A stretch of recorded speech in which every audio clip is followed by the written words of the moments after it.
Hi there. On the banks of the River Neva in St. Petersburg.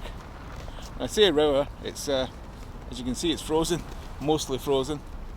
That's because it's January and it's -17. And I'm bloody freezing. And for a Scotsman like me, St. Petersburg, it's not particularly easy to get to these days. But that wasn't always the case.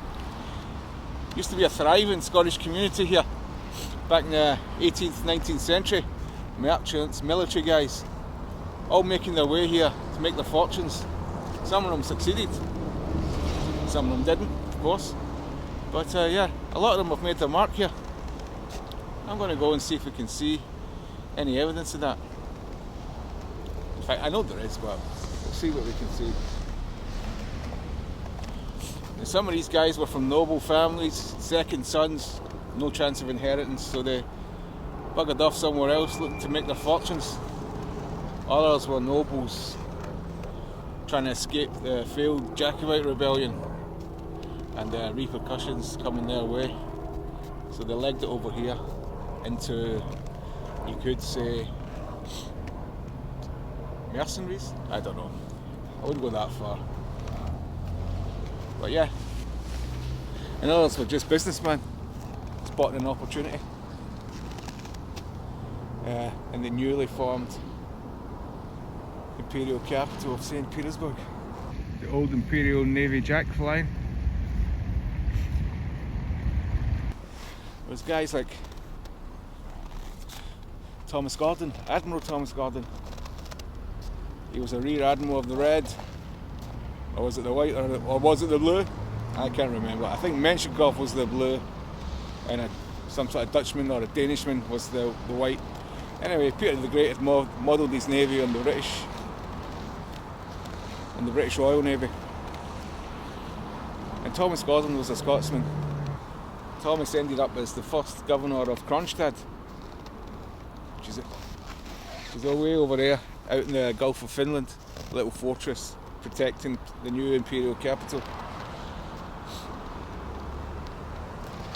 I don't think he was any relation to Patrick Gordon. Patrick Gordon was another guy from up Aberdeen way that became Peter the Great's trusted advisor. He was a military man, an army guy. Yeah, he despised service in the Russian army. He hated it. He thought it was ill-disciplined. He thought the officers were useless, corrupt, treated the soldiers like doo-doo. And he wanted to reform it all. He got his way, he did institute some changes in the army, but not so much. What he did do, when Peter was on his grand embassy around Western Europe, when the Streltsy revolted, Patrick Gordon was in Moscow and they put it down viciously, decisively. They were trying to put I don't know if it was Empress Sophia back on the throne. It was some sort of interplay between the Miloslavskis and the not Golitskins. Anyway, another part of the Romanov family.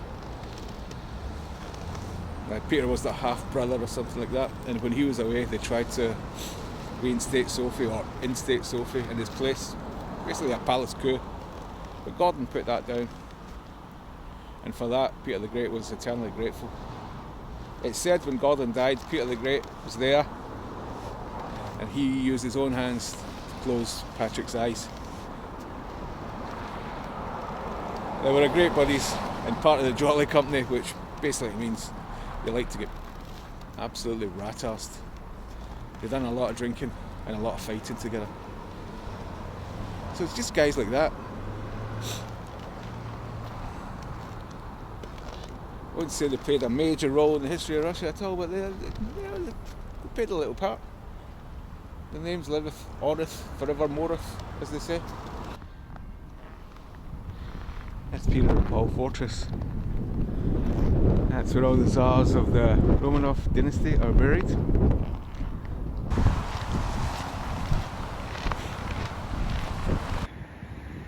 You gotta be kidding me. He's not going swimming, is he? What a loony.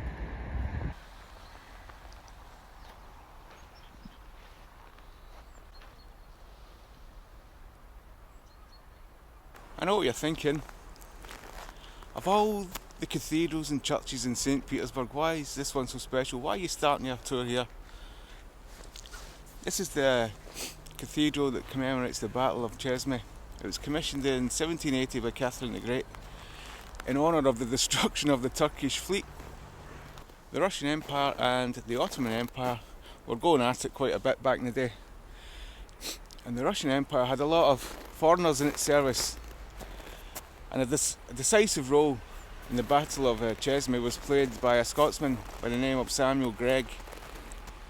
He was a Vice Admiral in the Russian Navy, and he was in charge of one of 2 fireboats that sneaked into Chesme Bay, which is just off the coast of Anatolia, I think, in modern day Turkey. And the fireboats were loaded with explosives, cannonballs, gunpowder, oil, basically anything explosive that could blow up. And he lit his own fireboat by his own hand, jumped overboard, swam away before the thing exploded, taking with it the whole of the Turkish fleet. Quite a dangerous manoeuvre. For his brave act, Samuel was awarded the rank of Admiral by Count Alexei Orlov immediately when he got back to his vessel. There's been a number of people going inside. I don't know if today's any sort of significance or that's just normal. But yeah, there's been a steady stream of people coming in and out. I don't know what they're doing in there, praying I guess. But I wonder if we can nip in and see. Let's go.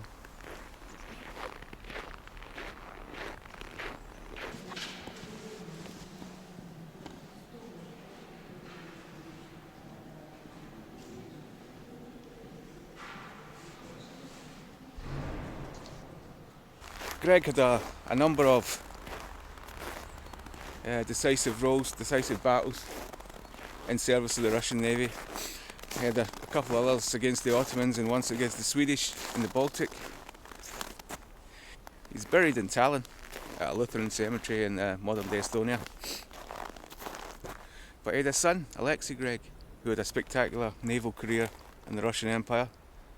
And he had a grandson, Samuel Alexeyevich Gregg, who had another spectacular career in the Russian Navy and rose to be the Minister of Finance for the Russian Empire. So these guys stayed here. They didn't come and earn a few bucks and go away. They stayed. Samuel Gregg's son and grandson are buried in the Smolensk Lutheran Cemetery. I'll see if I can find it because I'm going there for something else. But yeah, it's like a little cake. Look, it's like a cake.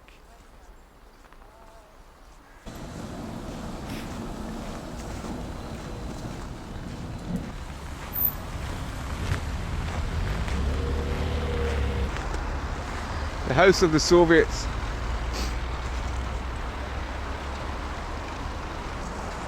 I think we've found peak Stalinism, architecturally anyway. Yep, that's the way to the bright future behind me. St. Petersburg is not all cathedrals and churches. Cracking big mosque there. And I guess they need it going by the amount of bloody Tajiks and Uzbeks and that I've seen kicking around. This place must have a sizable Muslim minority here.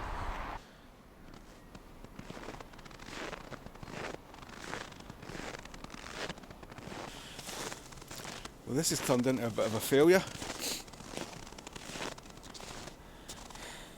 As you can see, it's pretty deep snow, and a lot of the gravestones are covered in snow, and there's no way I can read them. I'm looking for a couple of gravestones, a couple of Russian Scots that are buried here. Oh, by the way, this is the Smolenskoy Lutheran cemetery here in St. Petersburg. How would you know that? You might know it if you've seen the Russian film Brat Brother. A well-known scene was filmed in here. So I'm looking for a couple of graves, but there's no way I'm going to find them. Damn. I mean, look, it's just... There is a plot map at the entrance, but it's unreadable. They've got some sort of screen in front of it to protect it from the elements, and that's got dirty, and there's just no way you can... there's just no way you can read it. And even if you could, I doubt I'd be able to find anything. The main person I'm looking for is a gentleman by the name of Arthur Davidovich Macpherson. He was born here in St. Petersburg in the 19th century. His grandfather, Murdoch Macpherson, had emigrated from Scotland to St. Petersburg. He was a boat builder and part owner of a boat building yard on the Clyde in Scotland, and he was building some boats for some Russian Imperial prince or whatever, and he was invited over here, and he liked it so much he stayed. He stayed, had a family, and his grandson Arthur made his mark in St. Petersburg in various ways. His business was in timber and stock exchange.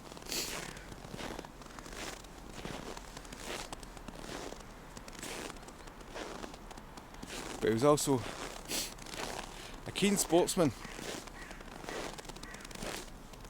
and he had organised the weavers of a mill here in St. Petersburg to form the football club Neva FC after the River Neva. These guys used to just kick about and play football teams from the various other mills. There had a lot of Scottish, English, German workers, and also visiting ships in the harbour. First thing they would do is, "Hey, you get enough guys for a football team. Let's have a kickabout."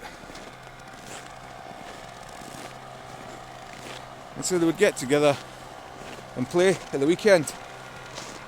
Now, the mill owners were very supportive of this, as it kept them off the vodka at the weekend, fit for work. But eventually it kind of started to get organised, and Arthur was the driving force behind all that. You're having a laugh, mate.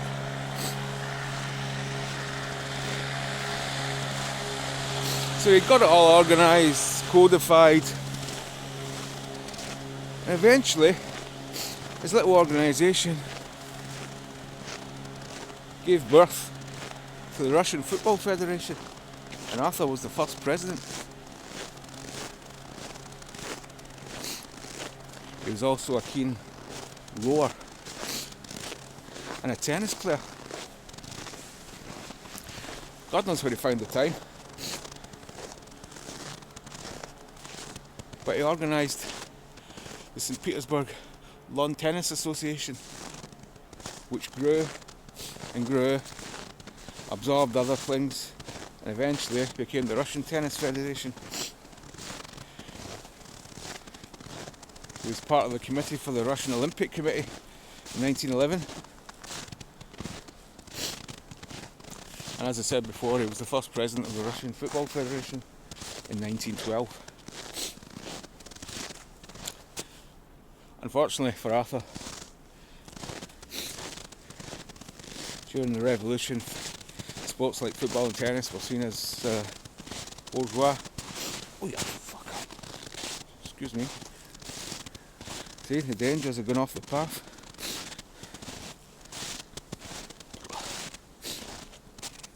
Yeah, it was seen as a bourgeois sport, tennis and football. And he was arrested by the Bolsheviks on the pretext of spying for Britain or whatever. and he died in prison in Moscow. I think there was all sorts of stories that he was beaten and tortured, etc., but who knows the real truth. But I think at the time they realised that he'd contracted typhoid in prison and he died soon afterwards. Even though his gravestone's here, I don't think his body's here. I think that's still in Moscow.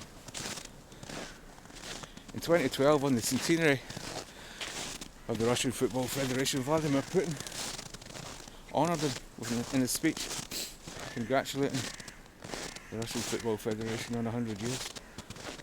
And Arthur was mentioned. So yeah, he brought football and tennis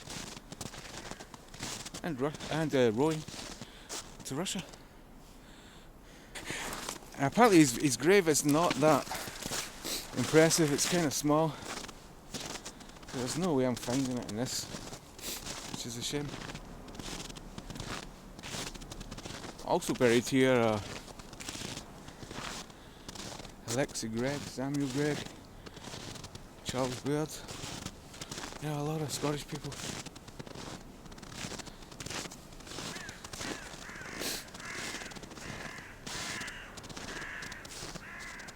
Kind of spooky.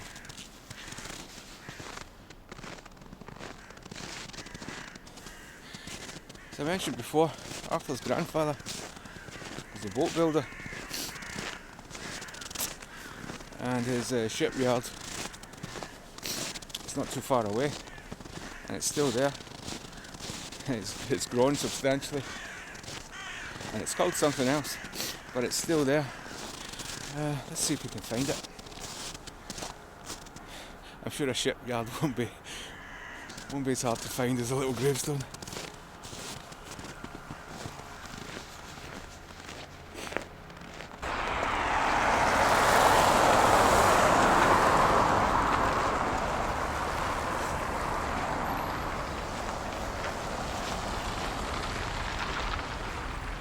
This is Bolshoi Prospect, Vasilevsky Ostrov, or the Grand Avenue of Vasilevsky Island, and it's really grand.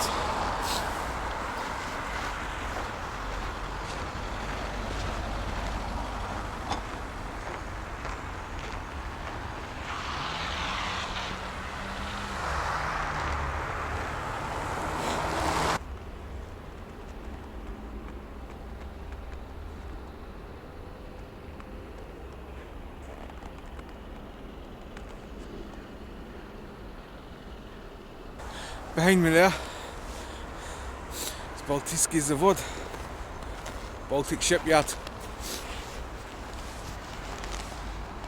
Up there. That was set up in the 19th century by Murdoch Macpherson. He sold it about 20 years later to some prince or other. But throughout all the years and the centuries, it served this function as a prime shipyard for the Russian Navy and commercial shipping. Nowadays, it's that might be a work in progress. It might be one of those nuclear-powered icebreakers. Well, it's a big employer here.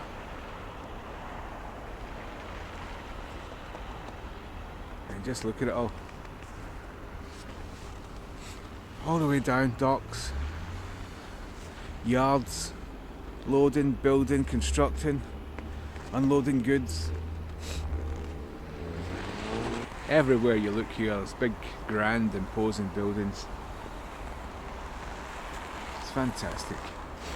What a city.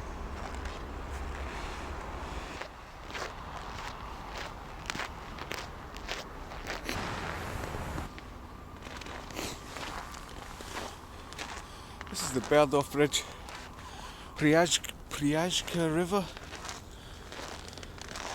St. Petersburg is full of little islands that might not be first noticeable when you look at a map. If you zoom in on the map, you'll see that it's cut frequently the little rivers and canals like this. Over here is Matazov Island, and like I said, this little river cuts it off from the main body of St. Petersburg into its own little island. But there's loads of little islands like this all over St. Petersburg.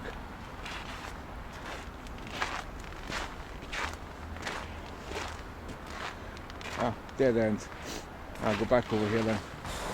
The original bridge was constructed to get the workers from here over there, and that was Charles Baird's ironworks.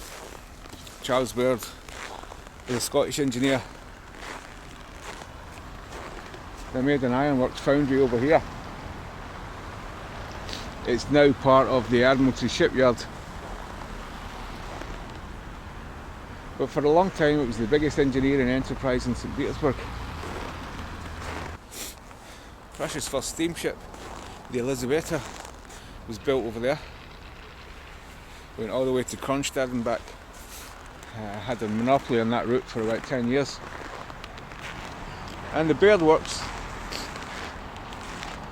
done a lot of steam driven machinery. They also done a lot of work for the Imperial Arsenal and the Imperial Glassworks, because Baird back in Scotland, his foundry manufactured cannons for the Navy. So he had all that sort of knowledge to bring to St. Petersburg. Still quite an industrial looking area. Yeah, but quite the enterprise here. Apparently at one point it had 5,000 workers beavering away. And it has to be said that Baird himself highly commended the Russian workforce in terms of their craftsmanship. Ironworks, glassworks. And they've done a lot here in the city.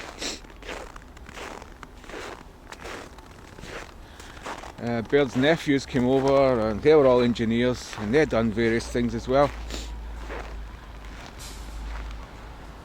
Charles Baird's son, Francis, worked alongside de Montferrand, the French architect responsible for a lot of buildings in St. Petersburg. Particularly the dome of St. Isaac's Cathedral and the Alexander Column in Palace Square.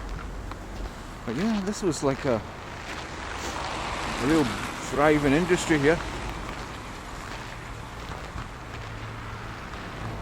And they built this little bridge just to help their workers get over the river.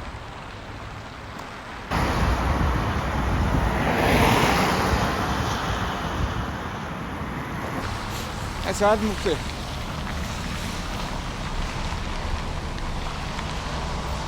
Headquarters of the Navy. You can see the big anchors outside and the spire. It's flying a St. Andrew's Saltire. And the flag is the inverse of the Scottish flag. It's also a St. Andrew's Saltire. The Scottish flag is blue with a white cross. This is a white background with a blue cross. I'm not sure if there's any connection, but it looks lovely.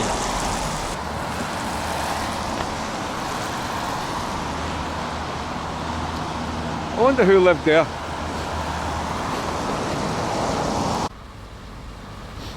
That's St. Isaac's Cathedral. That dome up there was part designed by Francis Baird, the son of Charles. Designed it in conjunction with de Montferrand, the French architect, because apparently the original plans were a bit too extravagant. It's alright designing it, it's another thing completely building it and having it staying there. All that metalwork around the colonnade was made by Charles Baird's factory as well. Done a lot of business over here. It's a beautiful cathedral. Inside it's amazing. Don't know about you, but when I see things like that,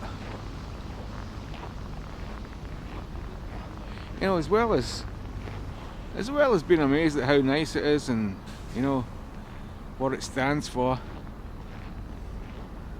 I always think, how the hell did they get up there? Who put it there? This is Alexander Column in Palace Square.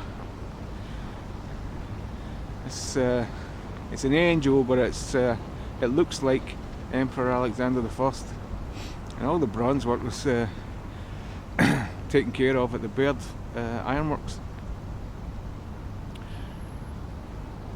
It was erected in the 1830s,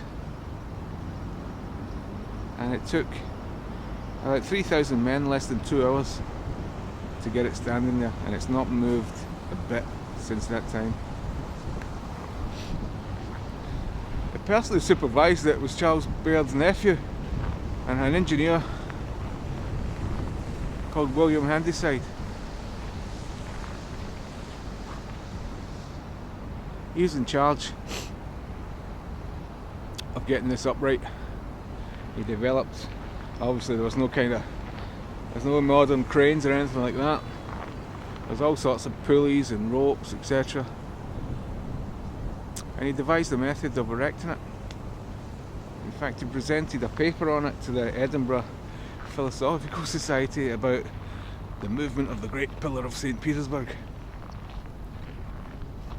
It's a single piece of granite from Finland. It came over the Gulf of Finland in a barge, and it was hauled up to Palace Square. It's so neatly set that it doesn't need any sort of fixings to the pedestal. Its own self-weight ensures that it stays exactly where it is. It's quite an impressive feat.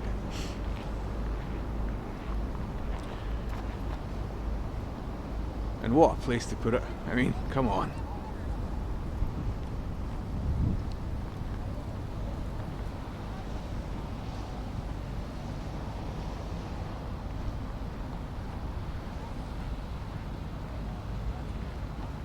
What a place.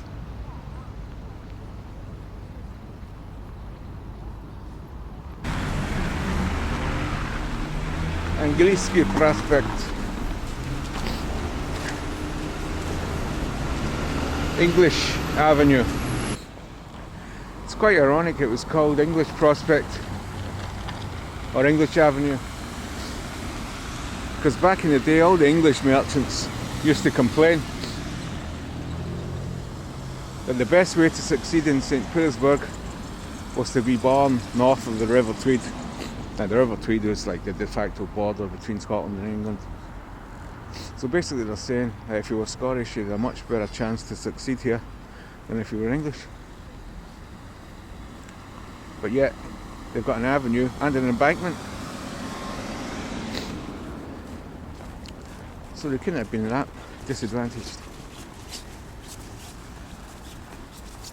But the reason I'm here is, during the USSR, this wasn't called Angielski Prospect. It was called McLean Prospect. John McLean? No, not that John McLean.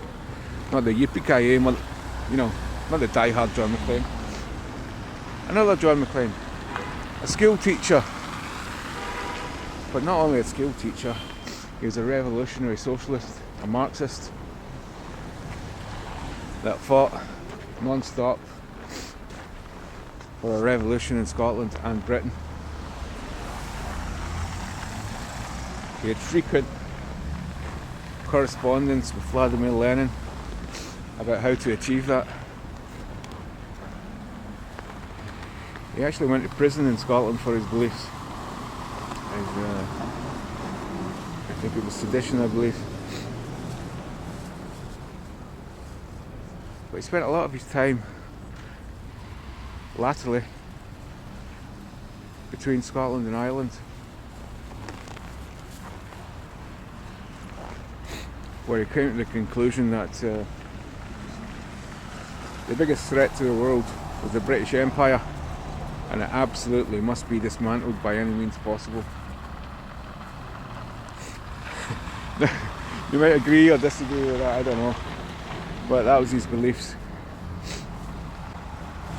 And so, after his death,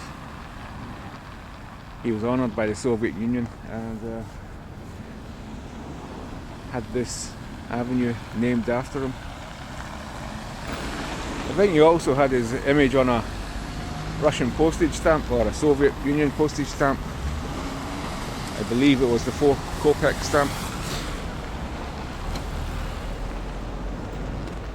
The strange thing about him was he never ever joined the Communist Party of Great Britain. He wrote to Lenin several times complaining about how the leaders of the Communist Party of Great Britain were only interested in themselves. They weren't interested in the workers or advancing the revolution. After the USSR disbanded, this was renamed back to English Avenue. The final insult. John McClane would be spinning in his grave if he knew that his street was renamed English Street, or his avenue was renamed English Avenue. Guy would be apoplectic. I think we could.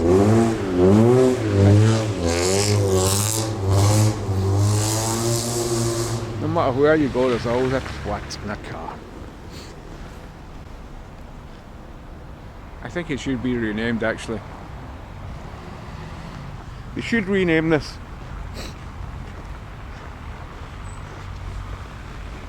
Shotlandsey Prospect. I'm going to start a campaign. Right, Beglov. Rename it. Beglov. Ты слышишь меня? You hear me, Beglov?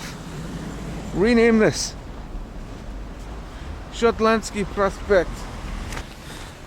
I've got to apologise for the quality of this vlog. It's so cold, I can't talk properly. My brain is not working, my mouth is not working, and I can't speak properly.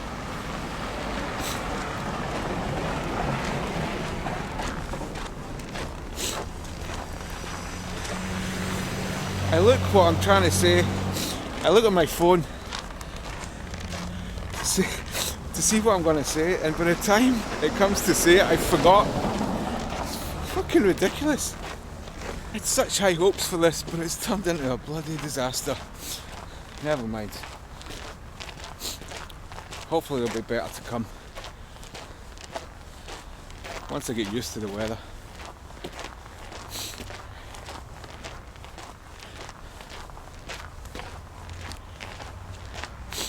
Absolutely ridiculous.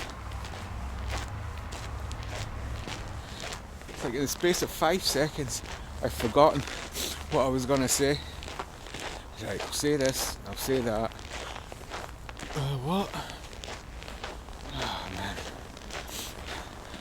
Another thing, batteries don't last long in this weather. I've hardly filmed and already I'm down to 1 bar. And if my phone was out, that would be falling fast as well. It's a challenge, alright. And another thing, you don't have much daylight in January.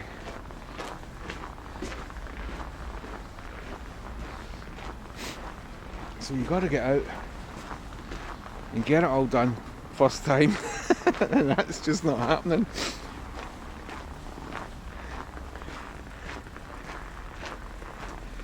I've been standing on street corners for about 15 minutes trying to get a simple sentence down on video.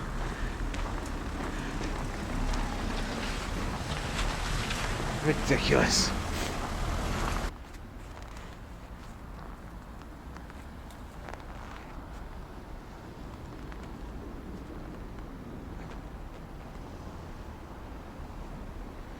So pretty.